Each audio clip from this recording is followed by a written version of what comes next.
Please proceed, Congressman Akop. Thank you. Thank you, Mr. Chair.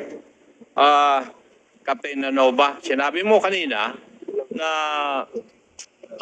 nagpapalit ka rin ng small amount of pesos, $2, na ipadadala doon sa United States kay Colonel Villela. Tama po ba? Yes po, Your Honor. Yes. Kinukuha mo rin yung pera kay Sergeant Obales. Hindi po. Saan nanggagaling yung pera na yun? Meron lang po akong kinatagpong tao. Ha? May kinatagpo lang po akong tao, Your Honor. May kinakatagpo kang tao? Opo, Your Honor. Sino naman po yung tao na yun? As to sa identity, Your Honor, di ko po kilala. Description lang po kami ng sasakyan.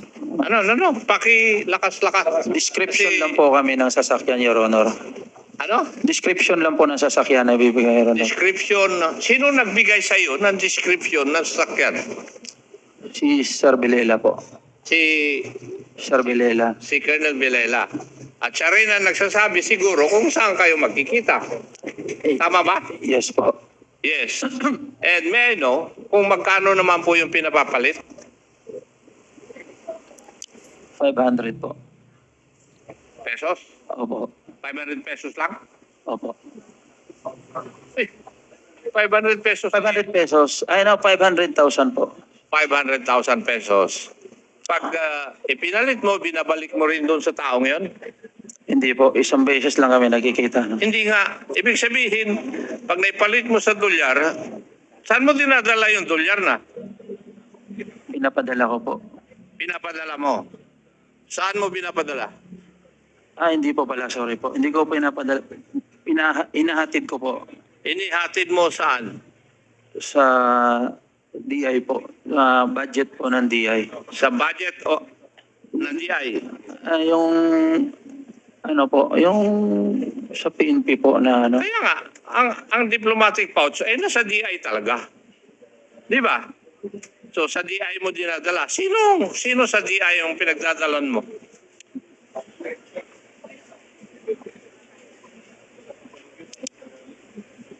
As to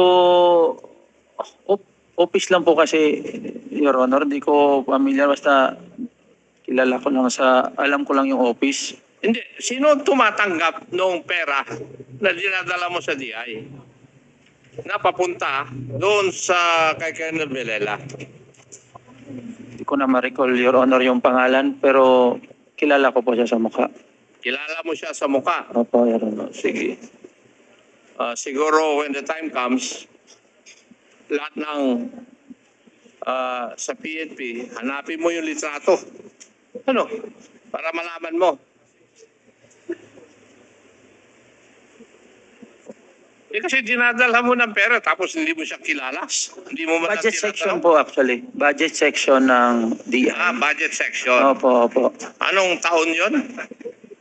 Hindi ko mahina pa naman ako, Your Honor, dyan. Basta nasa Amerika si Sir noon. Okay. So, yun ang pinapadala doon kay Colonel Villela. Opo, Your Honor. Colonel Villela, a while ago, you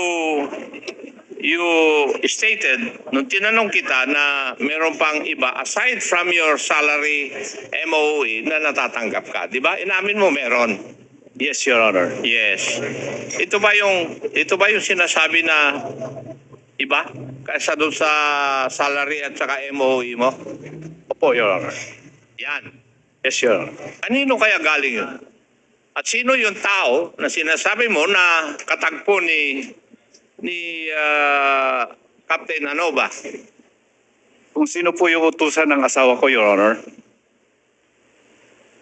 Ang ibig mong sabihin, papupuntahin ko pa rito yung asawa mo? Hindi po, Your Honor. Kasi Sinong hindi asawa naman mo ang regular tinutukoy yun. mo? Sinong asawa mo ang tinutukoy mo? Isa lang po yung asawa ko, Your Honor. Ha? Isa lang po yung asawa ko, Your Honor. Sino nga eh? Si Marilu Mendoza Villela po, Your Honor. Huwag mo akong paglulukuhin ha, Colonel Villela. Papunta ka pa lang, pabalik na ako.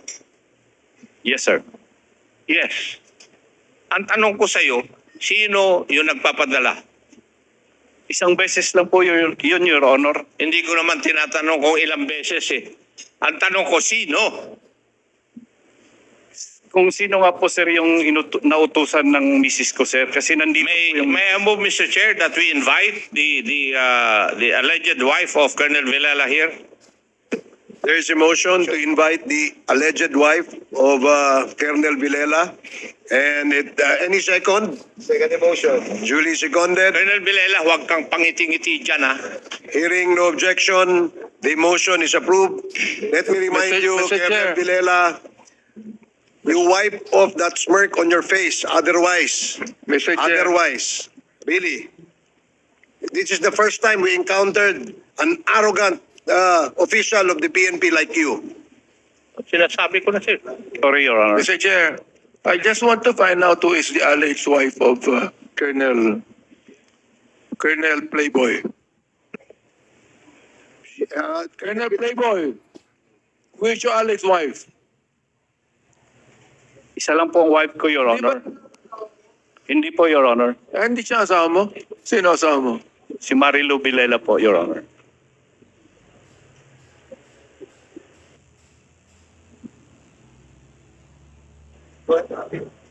May I proceed, Mr. Chair? As I've said, mag-ingat ka, Colonel. Diba? Kami, seryoso kami rito. Pangiti-ngiti ka riyan, eh.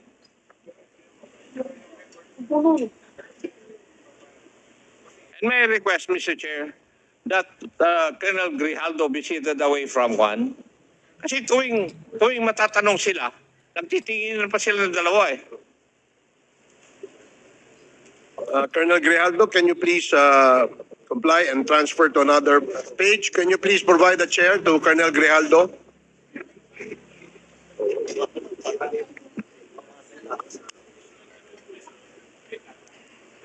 You wipe off that smirk on your face. I'm telling you, you cannot fool this committee.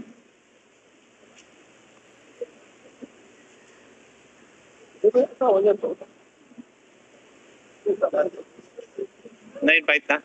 Masama dyan? Yeah, there was a motion earlier that we will invite the wife of Colonel Villela. And it was approved, unanimously approved, Your Honor.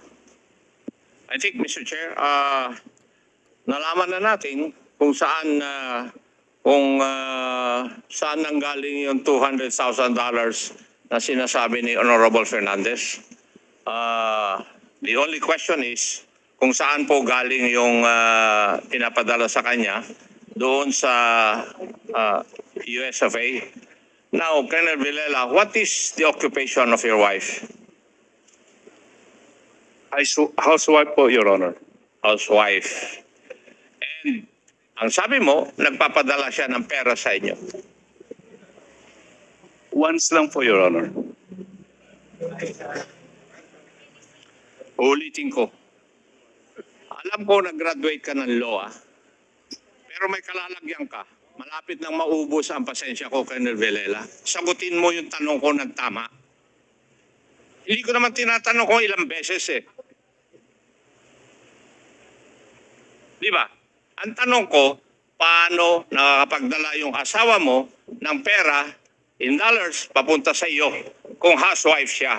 Ang tanong ko, saan nanggaling yung pera? Sa sahod ko po dito, Your Honor. Simpleng sagot pala, eh. Paikot-ikot ka pa, eh. Di ba? Kung sinagot mo ako ng tama ng ganyan, hindi na susunod ng ganito.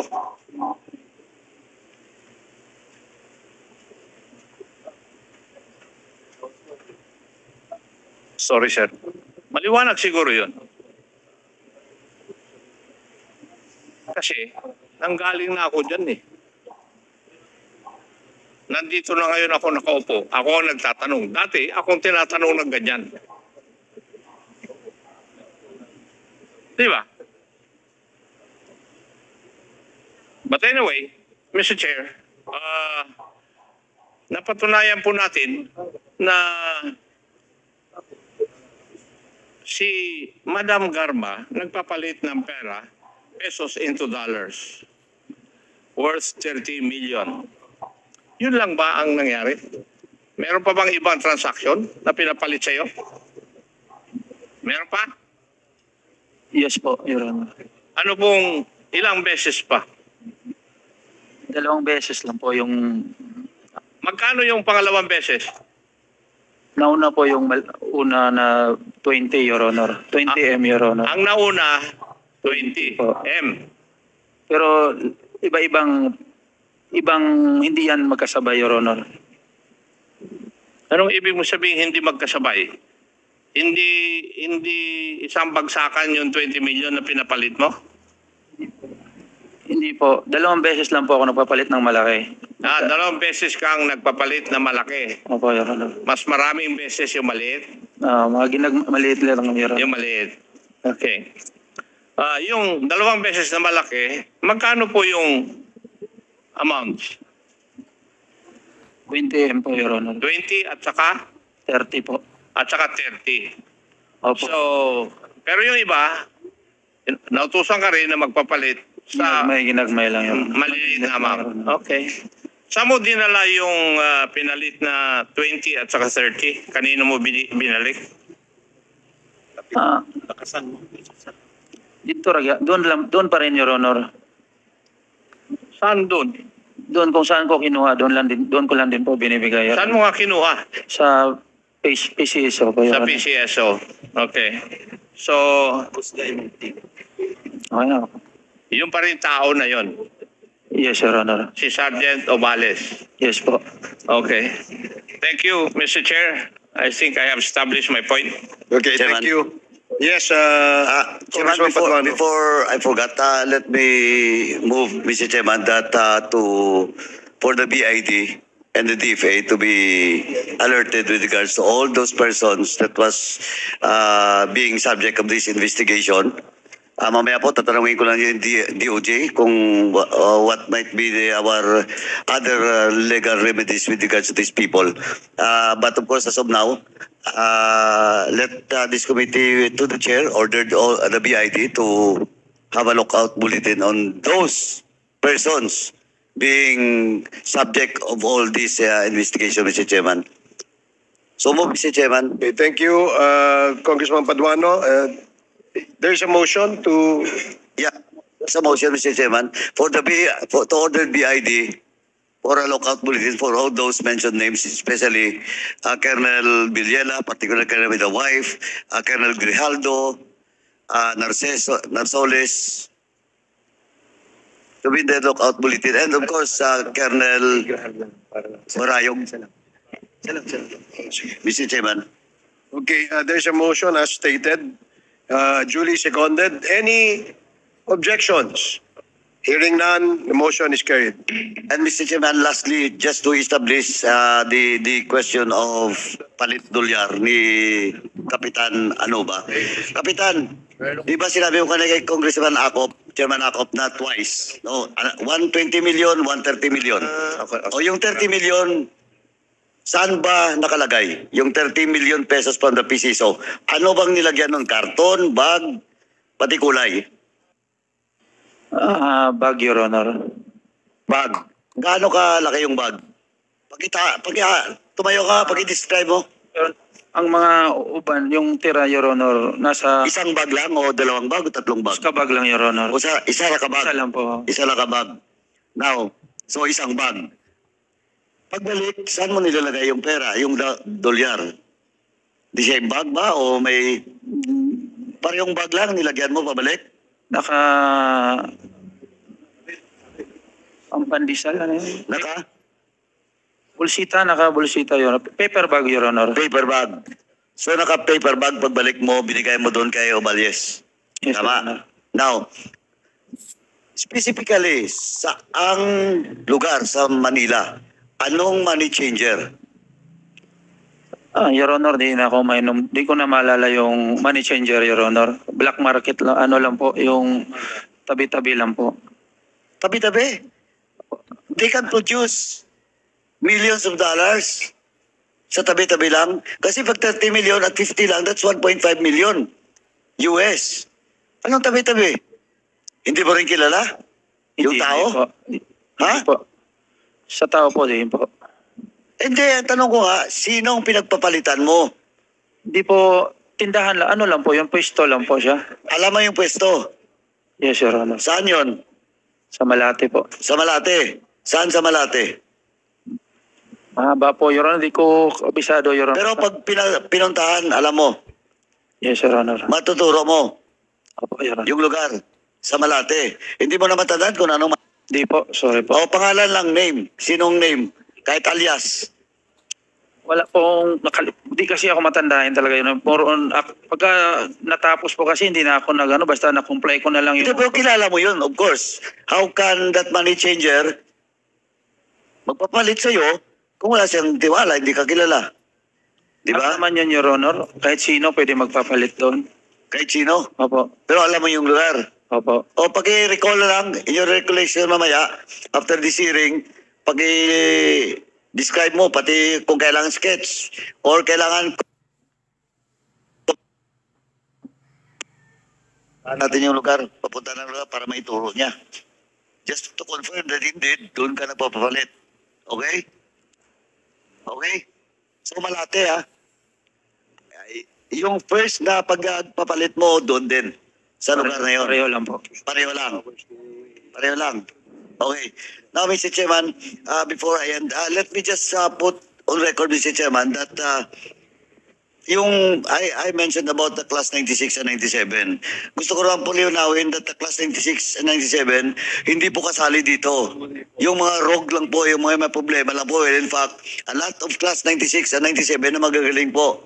Now, they deserve to be promoted. And well, in fact, sila rin po ang nabibigay sa atin ng mga information. And that includes all the names. Colonel Villela, you were also there. Doon sa DPWH. Nandun ka rin. Noong June 28. Yes, Your Honor. Oo, nandun ka. Tama? Yes, Your Honor. Oo. This is the first time na inamin ni Colonel Villela. Kasi hindi ka rin makano. Kasi may magtuturo sa inyo. Somebody will testify here and it will be corroborated. But you're also their class. That's all for now, Mr. Chairman. Thank you.